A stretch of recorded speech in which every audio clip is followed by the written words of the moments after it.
Capítulo 1. As novas regras. Eu estava intimidado.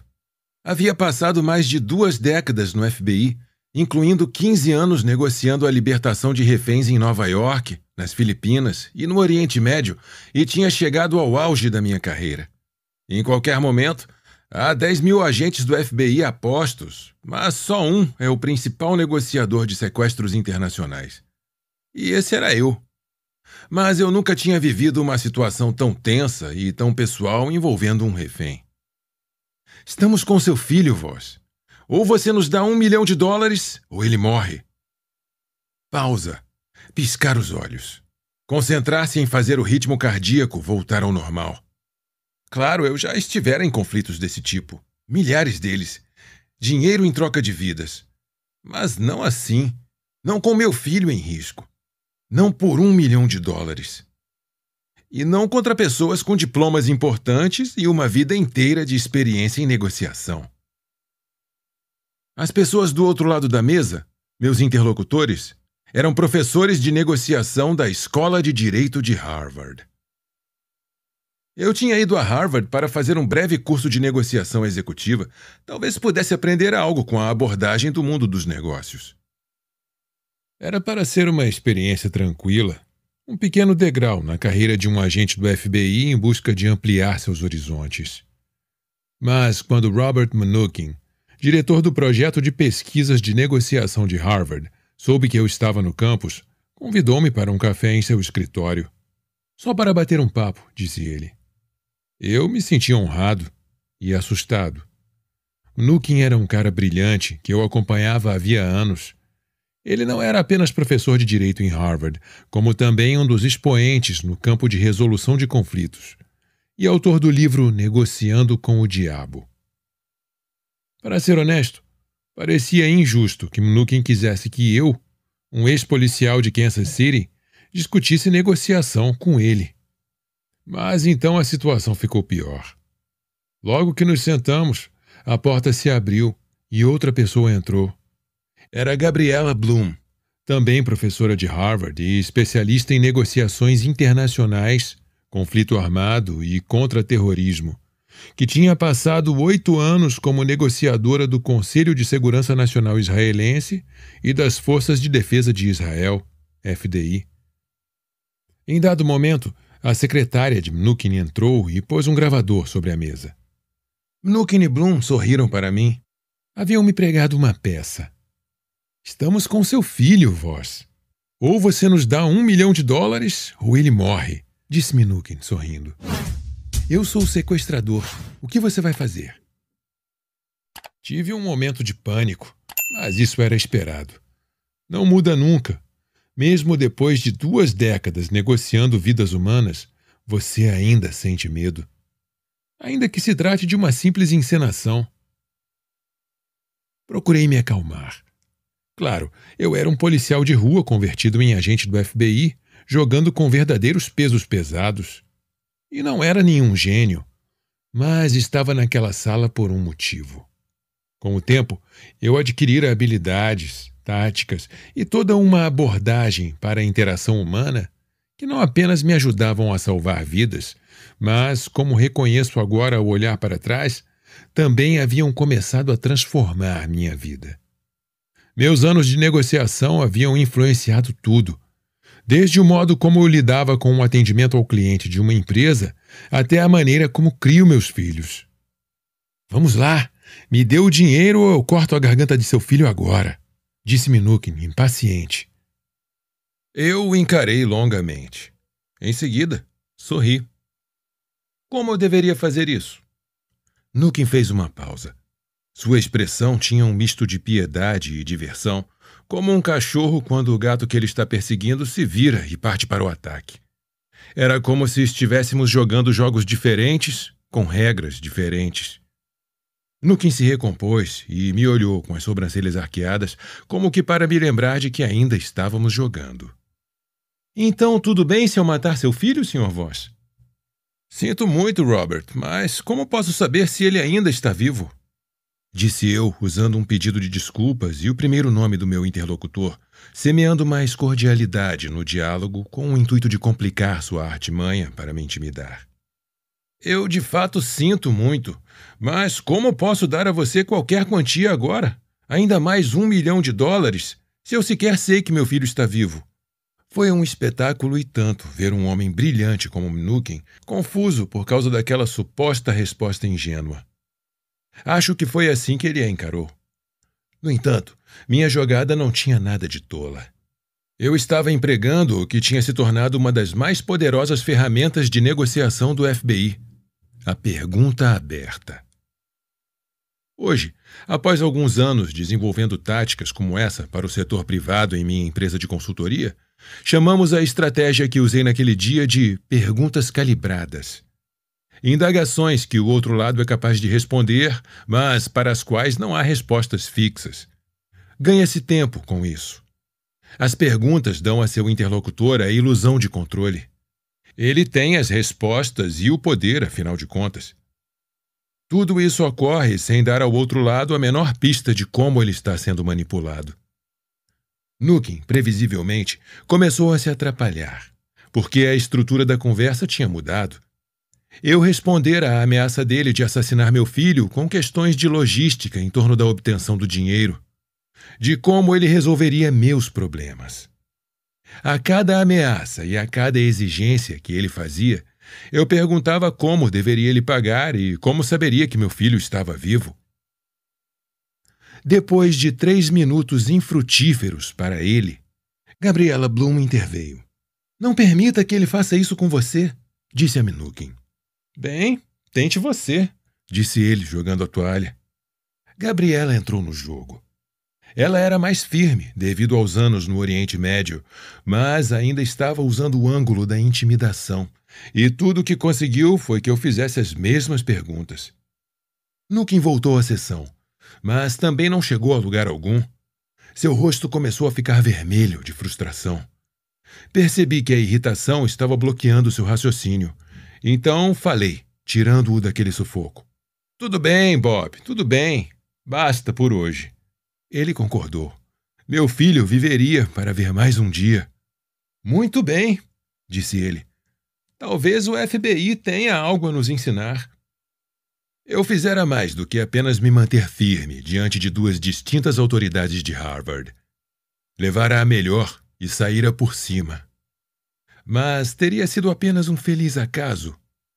Ao longo de mais de 3 décadas, Harvard se consagrara como o epicentro mundial da teoria e da prática de negociação. Tudo o que eu sabia sobre as técnicas que usávamos no FBI era que elas funcionavam. Nos 20 anos que passei ali, criamos um sistema que resolveu com êxito quase todos os sequestros em que o aplicamos. Mas não tínhamos grandes teorias. Nossas técnicas eram fruto de um aprendizado experimental.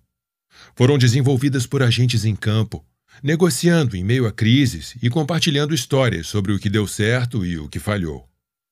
Era um processo interativo e não intelectual, enquanto aprimorávamos as ferramentas que usávamos dia após dia. E era urgente. Nossas ferramentas tinham que funcionar, porque senão alguém morria. Mas por que funcionavam? Essa foi a pergunta que me atraiu a Harvard. Aquele escritório com Mnuchin e Gabriela Bloom. Faltava-me confiança fora de meu mundo limitado. Mais que tudo, eu precisava articular meu conhecimento e aprender a combiná-lo com o deles. E estava claro que tinham algum. Assim eu talvez pudesse entender, sistematizar e expandir o que sabia. Sim, nossas técnicas funcionavam com mercenários, traficantes de drogas, terroristas e assassinos brutais. Mas eu me perguntava, e com seres humanos normais? Como eu logo descobriria nos corredores de Harvard, nossas técnicas faziam muito sentido do ponto de vista intelectual e funcionavam em qualquer situação. Constatou-se que nossa abordagem para negociações era capaz de estimular interações humanas produtivas em todos os ambientes e em todas as relações pessoais.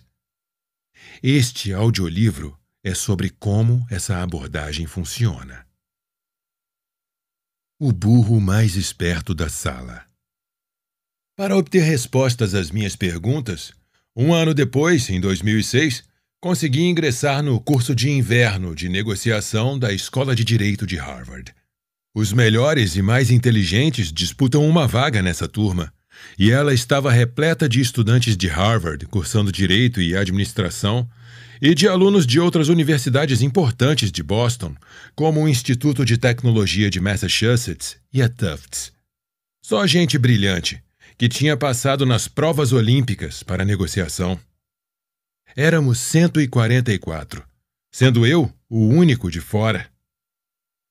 No primeiro dia do curso, nos amontoamos em um anfiteatro para uma apresentação e, em seguida, nos dividimos em 4 grupos, cada um deles liderado por um instrutor de negociação. Depois de um bate-papo com nossa instrutora, ela se chamava Sheila Heen e é uma boa amiga até hoje. Fomos separados em pares e instruídos a simular uma negociação. Simples. Um de nós estava vendendo um produto, o outro era o comprador, e ambos tínhamos limites claros sobre o preço que podíamos aceitar. Meu interlocutor era um ruivo indiferente chamado Andy, um pseudônimo. Um daqueles caras que exibem sua superioridade intelectual como vestem sua calça caque, com relaxada confiança. Ele e eu entramos em uma sala de aula vazia, com vista para uma daquelas praças de estilo inglês no campus de Harvard, e cada um usou as ferramentas que tinha. Andy lançava uma oferta e dava uma explicação racionalmente incontestável sobre por que ela era boa para mim. Uma armadilha de lógica inescapável, e eu respondia com alguma variação de como eu deveria fazer isso. Após algumas rodadas, chegamos a um número final. Quando saímos, eu estava feliz. Achei que me saíra muito bem para um cara burro como eu. De volta à sala de aula, Sheila perguntou o preço que cada dupla tinha conseguido e escreveu os resultados na lousa. Por fim, foi a minha vez. Chris, como foi com Andy? Quis saber ela. Por quanto vocês fecharam? Jamais esquecerei a expressão de Sheila quando eu lhe disse quanto Andy concordara em pagar. Primeiro, seu rosto ficou vermelho, como se não conseguisse respirar, e então ela soltou um breve arquejo sufocado, como o grito de um filhote de passarinho.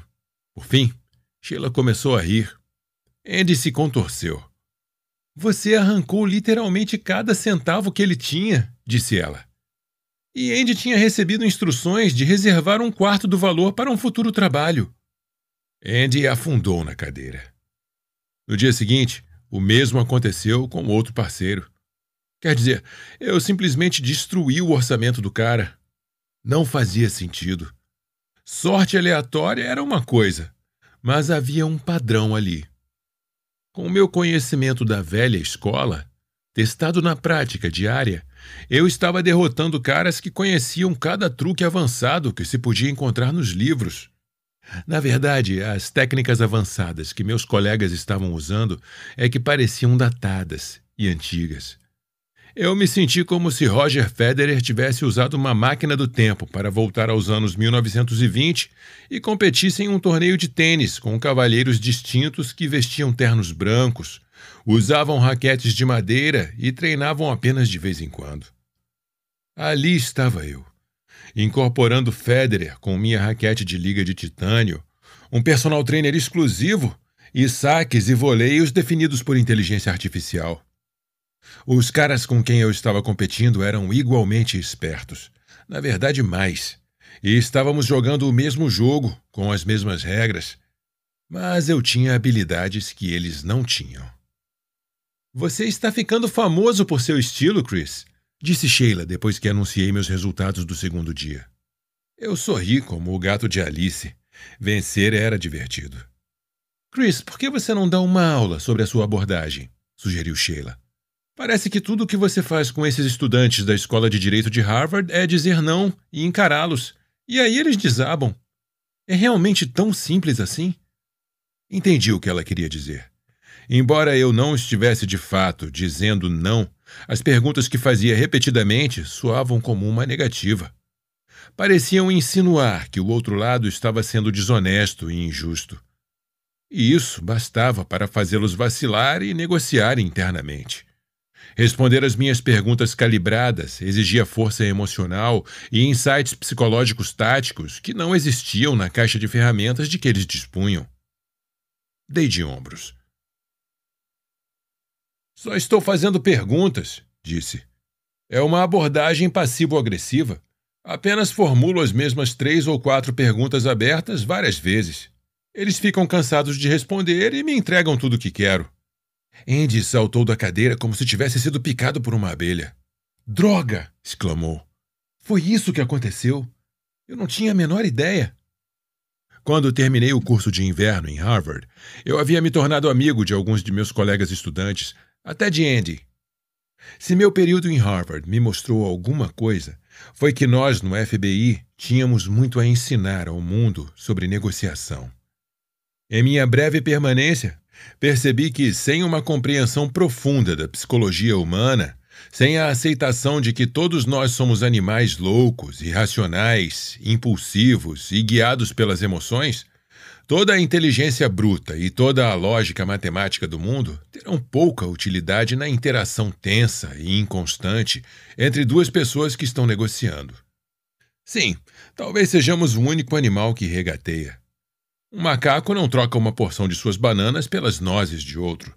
Porém, independentemente de enfeitarmos nossas negociações com teorias matemáticas, seremos sempre animais, agindo e reagindo sob o impulso de nossas necessidades e percepções, de nossos temores e desejos mais profundos, quase sempre invisíveis e rudimentares.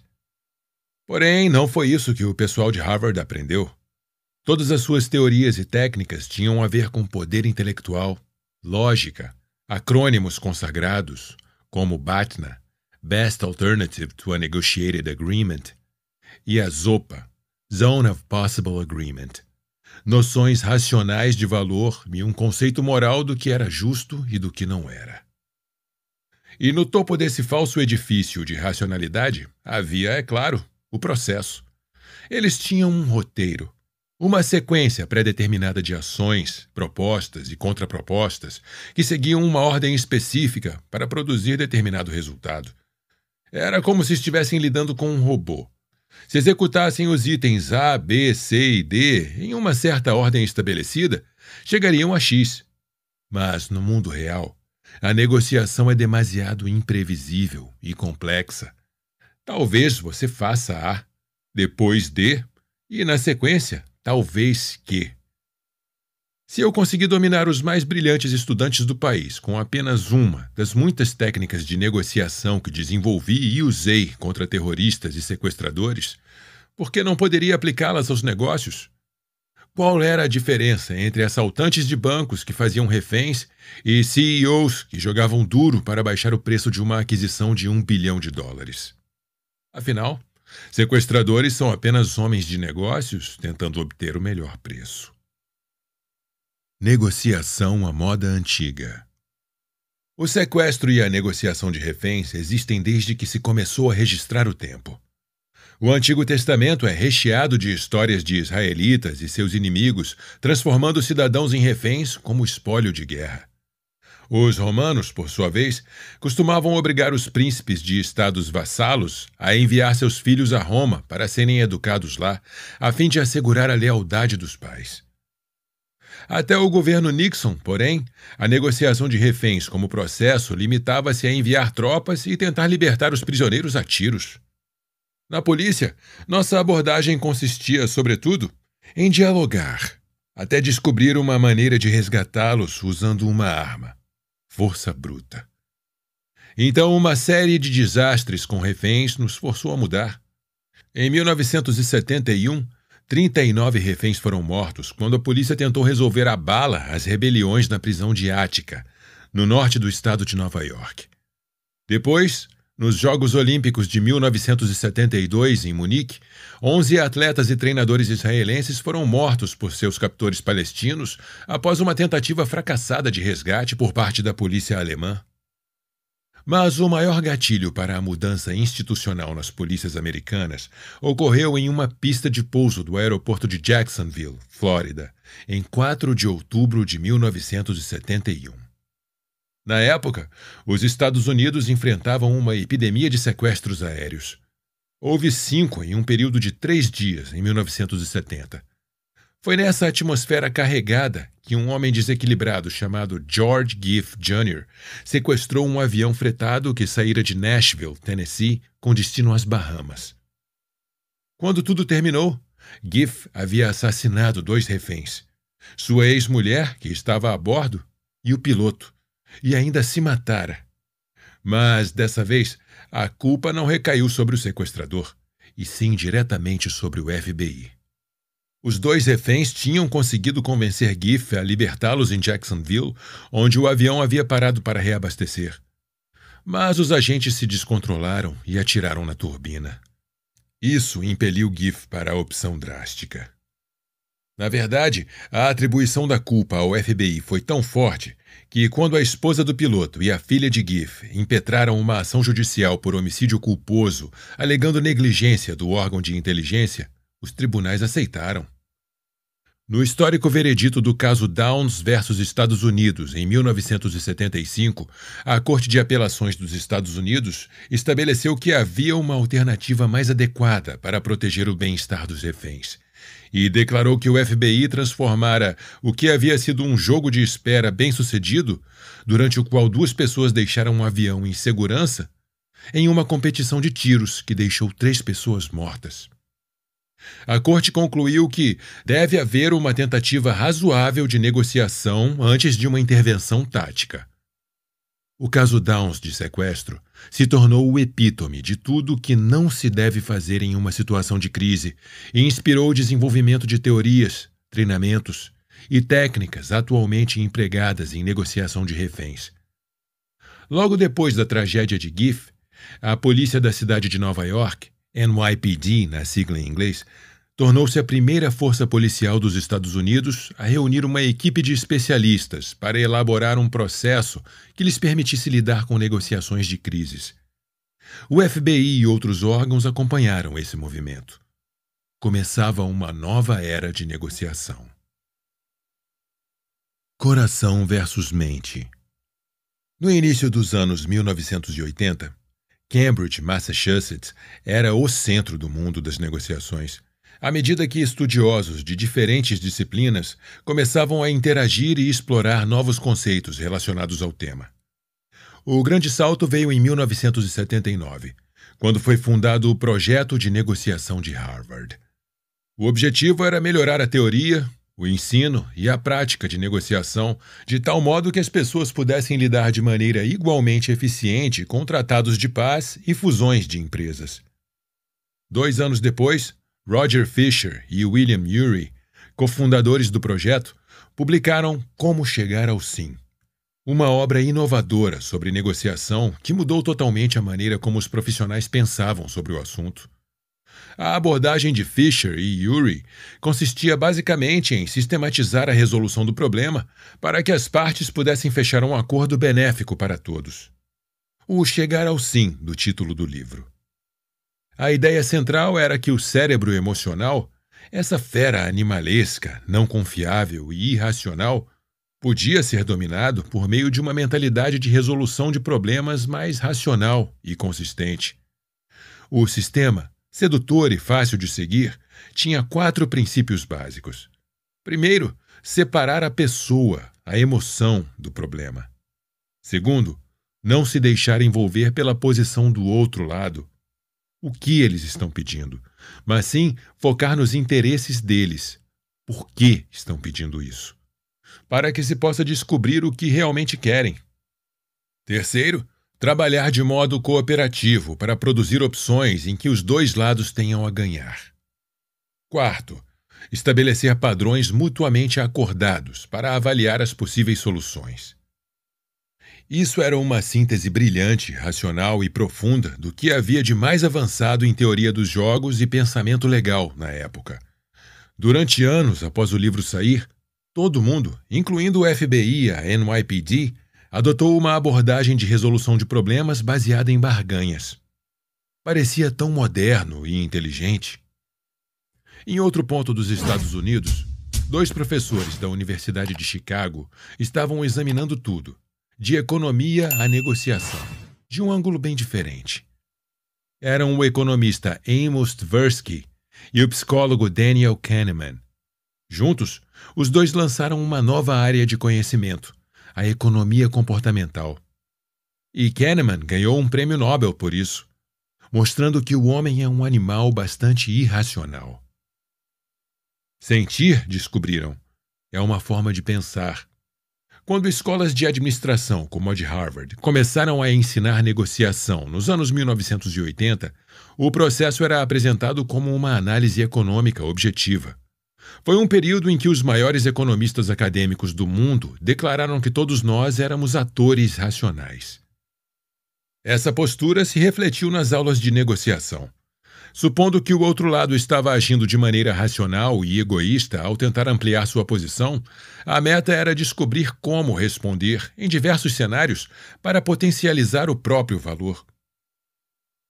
Essa mentalidade frustrava Kahneman, que, com anos de estudos no campo da psicologia, afirmou que é evidente que as pessoas não são nem completamente racionais, nem completamente egoístas, e que seus gostos não são nada estáveis. Ao longo de décadas de pesquisas com Tversky, Kahneman provou que todos os seres humanos sofrem de viés cognitivo, ou seja, processos cerebrais inconscientes e irracionais que literalmente distorcem o modo como vemos o mundo. Kahneman e Tversky descobriram mais de 150 deles. Existe o efeito enquadramento, que demonstra que as pessoas respondem de maneira diferente à mesma escolha, dependendo de como ela é apresentada. Atribuem mais valor à diferença de 90% para 100%, probabilidade alta de certeza, do que a de 45% para 55%, embora nos dois casos haja 10 pontos percentuais de diferença entre cada dupla de números. A teoria da perspectiva explica por que corremos riscos injustificados diante de perdas incertas. E o mais famoso dos vieses cognitivos é a aversão à perda, que mostra estatisticamente como as pessoas são mais propensas a agir para evitar uma perda do que para alcançar um ganho igual. Tempos depois, Kahneman codificou suas pesquisas no best-seller lançado em 2011, Rápido e Devagar, Duas Formas de Pensar. O homem, escreveu ele, tem dois sistemas de pensamento.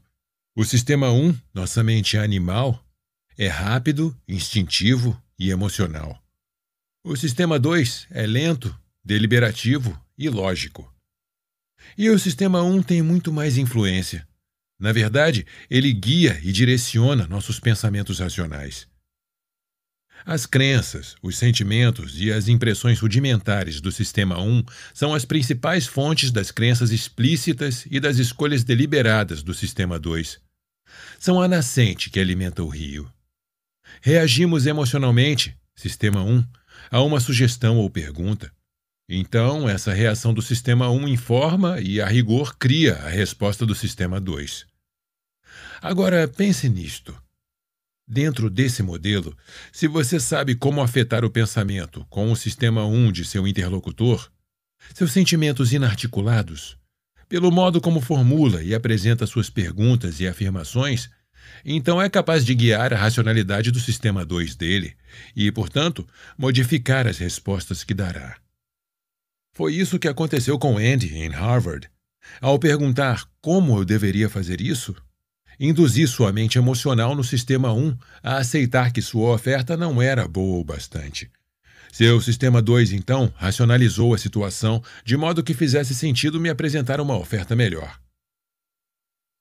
Se você acredita em Kahneman, conduzir negociações com base em conceitos do sistema 2 sem as ferramentas para captar, entender e manipular o suporte emocional do sistema 1 é como tentar fazer uma omelete sem saber como quebrar os ovos. O FBI fica emotivo. Quando a equipe de negociação de reféns do FBI cresceu e adquiriu mais experiência em resolução de problemas, durante os anos 1980 e 1990, ficou claro que faltava ao nosso sistema um elemento crucial. Na época, mergulhamos fundo no como chegar ao sim. E como negociador, consultor e professor com décadas de experiência, ainda concordo com muitas das poderosas estratégias de barganha do livro. Quando foi publicado, forneceu ideias inovadoras sobre resolução cooperativa de problemas e originou conceitos absolutamente necessários, como entrar em negociações com uma BATNA, a melhor alternativa para um acordo negociado. Era genial. No entanto, depois dos cercos com desfechos catastróficos, como o da fazenda Ruby Ridge, de Randy Weaver, em Idaho, em 1992, e o da propriedade do ramo davidiano, de David Koresh, em Waco, Texas, em 1993, ficou difícil negar que a maioria das negociações envolvendo reféns poderia ser qualquer coisa, menos situações racionais de resolução de problemas. Você já tentou imaginar uma solução mutuamente benéfica, em que os dois lados saem ganhando ao negociar com um cara que pensa que é o Messias? Aos poucos, ficou claro que como chegar ao sim não funcionava com sequestradores. Não importa quantos agentes tenham lido o livro e grifado trechos com canetas marca-texto, ele não conseguiu melhorar o modo como negociadores de reféns abordavam um acordo. Havia uma discrepância entre a brilhante teoria do livro e a experiência cotidiana da polícia. Todo mundo leu essa obra campeã de vendas e a endossou como um dos melhores textos sobre negociação já escritos, mas poucos tiveram êxito ao seguir suas instruções. Será que fomos ingênuos? Depois de Ruby Ridge e Waco, muita gente fazia essa pergunta. O subprocurador-geral dos Estados Unidos, Philip B. Hyman, em especial, quis saber por que nossas técnicas de negociação de reféns eram tão ruins.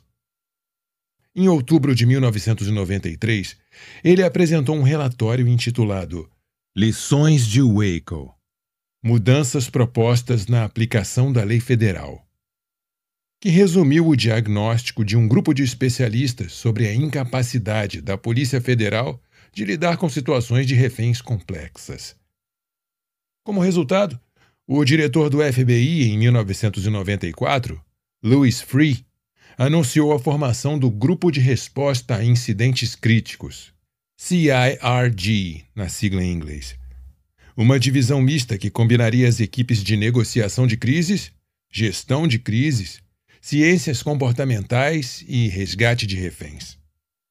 O objetivo era reinventar a negociação de crises. O único problema era: que técnicas usaríamos? Nessa época, dois dos mais condecorados negociadores da história do FBI, meu colega Fred Lansley e meu ex-chefe, Gary Nosner, estavam dando uma aula de negociação de reféns em Oakland, Califórnia, para um grupo de 35 experientes oficiais da polícia.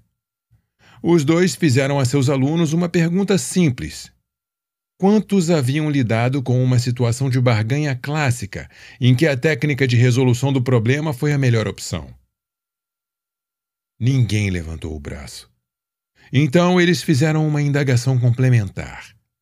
Quantos haviam negociado em um ambiente dinâmico, intenso, incerto, em que o sequestrador estava em crise emocional e não tinha nenhuma exigência clara? Todos ergueram os braços.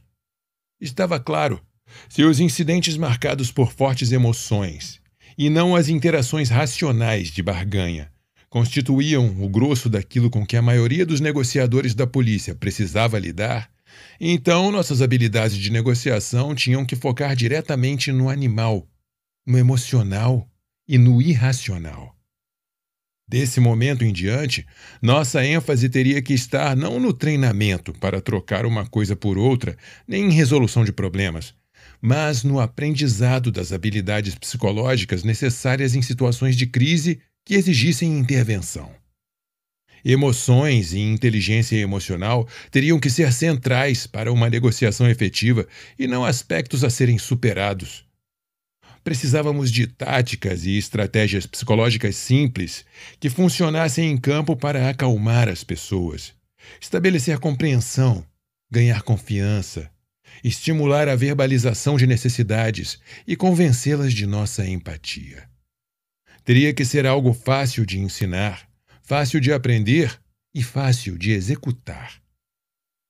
Naquela sala de aula, porém, havia policiais e agentes, e eles não estavam interessados em se tornar acadêmicos ou terapeutas. O que queriam era mudar o comportamento do sequestrador, independentemente de quem fosse e do que quisesse, para transformar o ambiente emocional da crise e, assim, garantir a segurança de todos os envolvidos. Nos primeiros anos, o FBI experimentou técnicas terapêuticas novas e antigas desenvolvidas por profissionais de aconselhamento. Essas habilidades tinham como objetivo desenvolver relações positivas com as pessoas, demonstrando compreensão do que elas estavam passando e de como se sentiam em relação a isso. Tudo começa com a premissa universalmente aplicável de que todos desejam ser compreendidos e aceitos. Escutar é a concessão mais barata, porém mais eficaz, que podemos fazer para chegar a esse ponto. Escutando atentamente, um negociador demonstra empatia e o desejo sincero de entender melhor o outro lado. Pesquisas na área de psicoterapia indicam que, quando os indivíduos se sentem ouvidos, tendem a escutar a si próprios de maneira mais atenta e a avaliar abertamente seus pensamentos e sentimentos, buscando clareza. Além disso, tendem a ficar menos na defensiva e na oposição e mais dispostos a considerar outros pontos de vista, o que os leva para a posição calma e lógica em que podem contribuir para a resolução do problema. O conceito e ponto central deste livro é chamado de empatia tática. Consiste em escutar como se fosse uma arte marcial, equilibrando os comportamentos sutis da inteligência emocional e as habilidades assertivas da influência para obter acesso à mente de outra pessoa. Diferentemente da opinião popular, escutar não é uma atividade passiva, mas sim a conduta mais ativa que alguém pode adotar. Quando começamos a desenvolver nossas novas técnicas, o mundo da negociação se dividiu em duas correntes. A negociação que se ensinava nas melhores universidades do país ainda era a da resolução racional de problemas, enquanto, ironicamente, nós, os cabeças ocas do FBI, começávamos a treinar nossos agentes em um sistema carente de comprovação, baseado em psicologia, aconselhamento e intervenção em crises. Enquanto a Ivy League ensinava matemática e economia, nós nos tornamos especialistas em empatia. E o nosso método funcionou. A vida é negociação. A esta altura, talvez você esteja curioso para saber como os negociadores do FBI induzem alguns dos bandidos mais perigosos do mundo a libertar seus reféns. No entanto, talvez esteja se perguntando também o que a negociação de reféns tem a ver com a sua vida. Felizmente, poucas pessoas terão que lidar algum dia com terroristas que sequestraram seus entes queridos. Mas quero contar um segredo. A vida é negociação.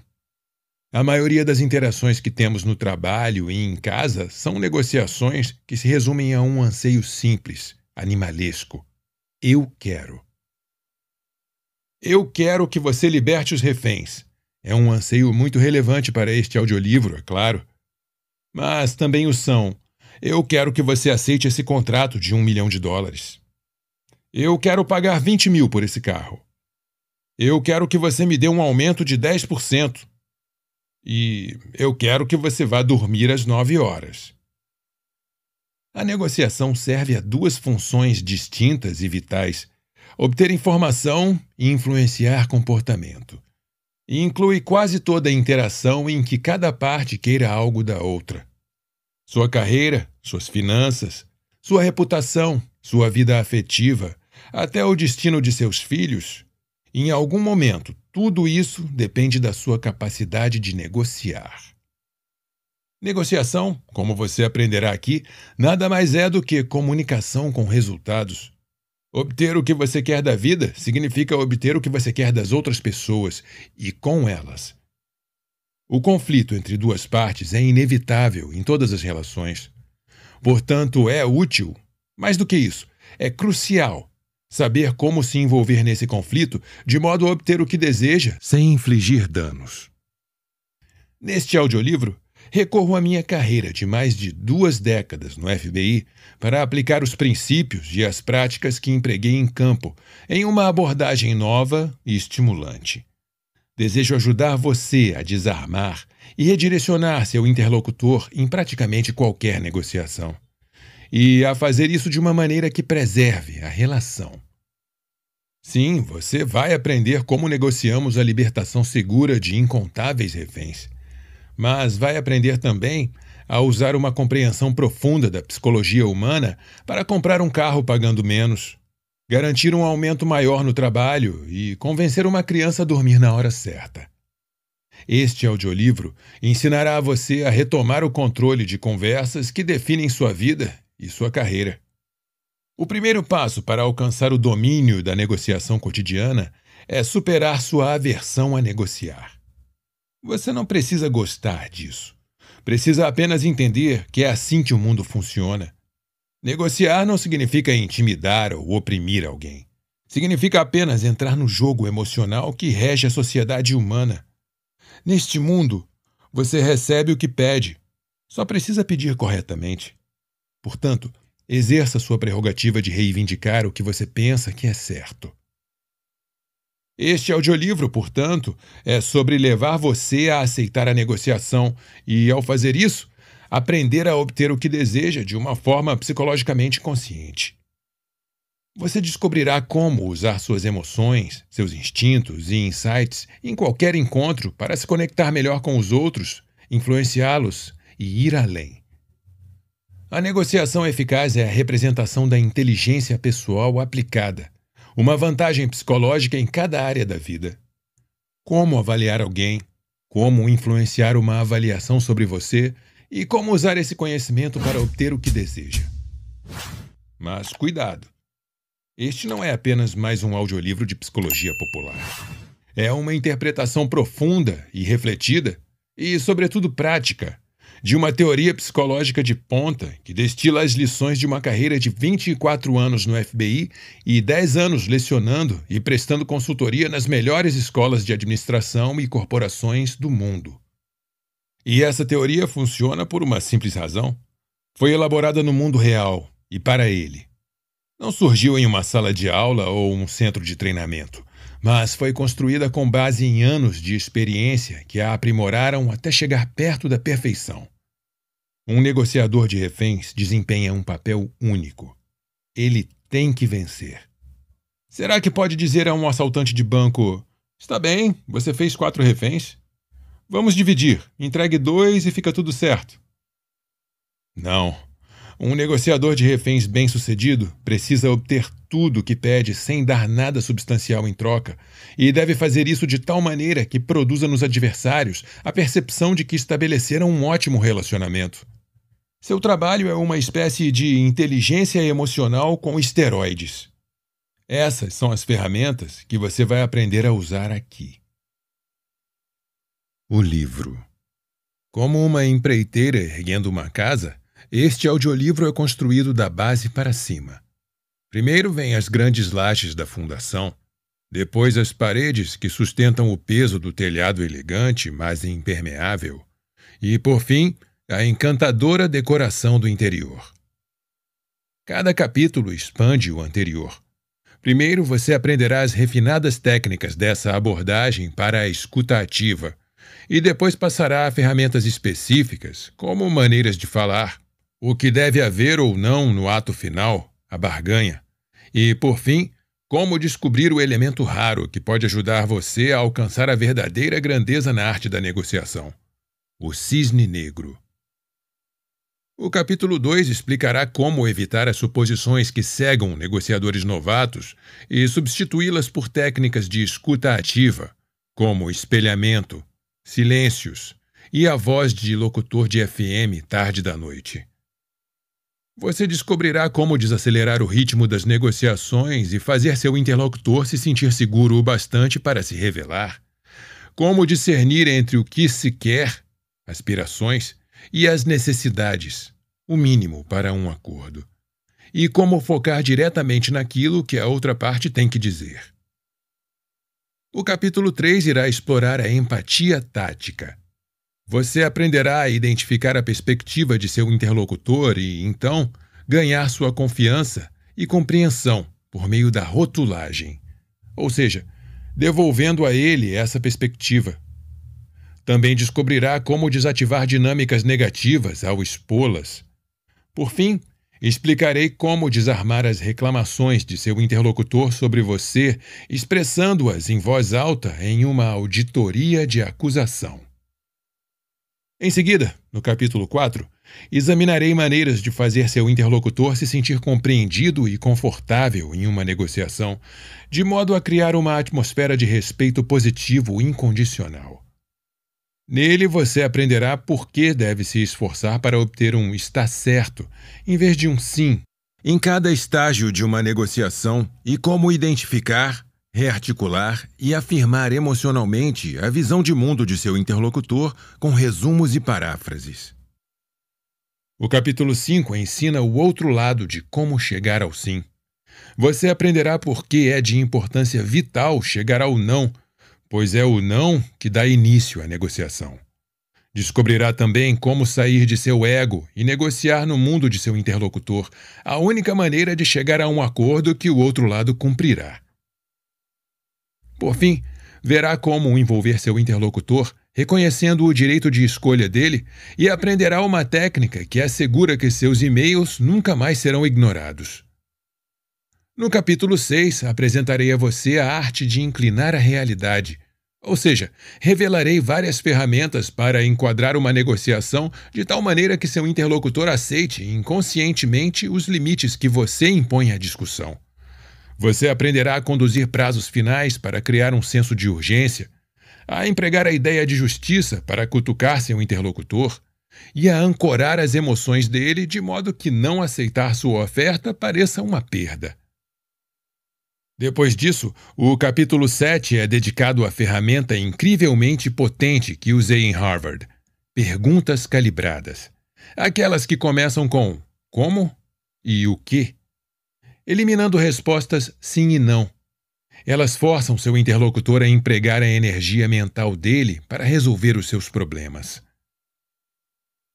No capítulo 8, demonstro como empregar essas perguntas calibradas para se proteger de fracassos na hora de implementar a solução negociada. O sim, como eu sempre digo, não é nada sem o como. Você também descobrirá a importância da comunicação não verbal, o emprego das perguntas como para dizer delicadamente não. Como levar seu interlocutor a fazer uma oferta contra si mesmo e como influenciar os sabotadores de acordos quando eles não estão à mesa, diante de você. Em determinado momento, toda negociação chega ao que interessa, ou seja, a boa e velha barganha. O capítulo 9 oferece um passo a passo para pechinchar com eficácia, desde como se preparar até como se esquivar de um interlocutor agressivo e dar prosseguimento à ofensiva.